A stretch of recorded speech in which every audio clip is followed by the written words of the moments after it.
humanitarian service to the Tibetan refugees who fled bloodshed and murder in their home nation of Tibet, and they were granted citizenship.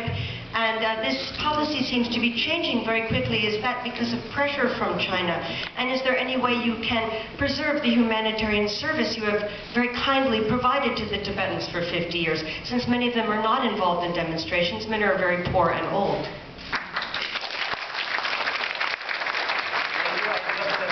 Gave a brief answer of this question just now, but I want to reiterate that we are in favor of the democratic right of the people, as a right of the people, as a human right. And in Western media and in Western country, there is some confusion, there is some misunderstanding about our dealing with Tibetan refugees. Nepal has given so many help, not exactly help, what should I say, there are so many Tibetan refugee camps that has been provided by the Nepali government, and very good behavior is there in the Tibetan refugee camp. One should have to note that Nepal not only have some sorts of repression as you understand it, but there is quite a different situation that Nepal has given it ample opportunity and security to the Tibetan refugees. Only thing contradictory is that we cannot allow our soil to have any kinds of anti-China activities or anti-Indian activities or any kinds of activities against our friendly countries all over the world. And in that case, we are very serious how to balance it to safeguard the Tibetan refugee camp and to safeguard the rights of the people to have a peaceful demonstration, and not to allow any activities against our friendly countries. This should be handled in a very cautious way. Therefore, right now what I am saying is that after the formation of our government, no such activities has happened, and we will try our best to balance it in a very democratic way. And how far the questions of Tibet is concerned, our government has a consistent policy that Tibet is an integral part of China. We cannot change it. Thank you.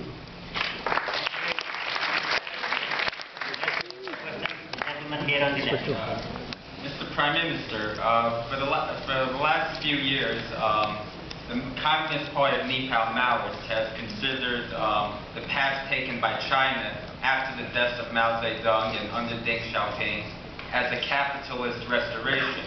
But recently you called for better relations with China, and you visited Beijing and called China a friendly nation. Has your party changed its view on the current system in China? And does your party have relations with the Communist Party of China? And does your party wish to have relations? And how does this affect your relationship with the United Marxist-Leninist Party of Nepal, which opposed the current Chinese system? Thank you. This is also a highly ideological question. We should not intermingle the ideology and diplomatic relation of the country. Ideological debate will be there, but we will develop a good diplomatic relation and friendly relations with the country having a different ideology. As you know that when there was a Soviet Union, India and Soviet Union had a very good friendly relation, but ideology. Therefore, we are trying our best to create a conducive atmosphere to return back to Nepal, because Nepal is poor and backward. Therefore, the students and intellectuals do not want to return to Nepal. When there will be job, when there will be opportunity, I don't think that Nepali will not want to return home. Therefore, the main question is to create such a process of economic development, to create such a process of employment that they can use their talent, their expertise in their own country. We are trying our best to create such an atmosphere. Thank you. Prime Minister, recently read the news about Indian government providing each member of Constituent Assembly a vehicle, and including a lot of news media as well as myself didn't like the idea. And also, you've been very outspoken about Indian imperialism in Nepal. And recently, I don't think we hear that more often from you. How do you take this recent activities of Indian government providing the vehicles to each members of assembly in Nepal? How do you take it? Is there any like imperialism and this, or what do you think? They are trying to provoke me.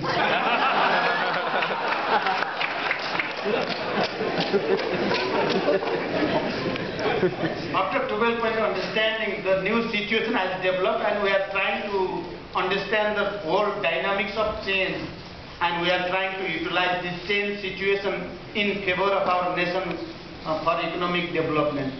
That's all I want to say. If you will hold for a few minutes, I'm going to pose a couple of questions I have a big stack of questions here. One question here is, how will you implement your land reform program under the current economic and political conditions in your country? What are the main goals of the land reform? Land to the tiller, collectivization, or something else? Yeah, we do not understand the land reform in a traditional manner. We should have to understand the whole dynamics of change and the concrete situation of our countries. We have a political compromise with the different political parties, and we are going ahead through the interim constitution, and we have decided that there will be a scientific land reform. Scientific land reform means mechanization and modernization of the farming, to some extent to redistribute the land to the landless peasant, and collectivization all comes through this scientific land reform. We are going to have a high commission to have a scientific land reform. One thing is quite clear, that we are not in traditional land reform. We are not in favor of the traditional land reform. We want to modernize the farming. We want to develop the agro-based industry, and we want to develop our whole land question in a new level of understanding. Thank you very much, Mr. Prime Minister. Let me take one question from here, and then I'll come to the colleagues in the audience. This is a question from Ambika Adhikari. What is the Nepal government's policy to harness the potential of non-resident Nepalis in the development of Nepal? We think that it has a strategic importance. This NRM can play a very significant and strategic role in economic rebuilding of Nepal. Therefore, last week we passed a policy program document, and even in our budget we try to stress these questions and develop a new policy and program to utilize all the expertise and the potential of NRM. Thank you. Thank you, Mr. Prime Minister.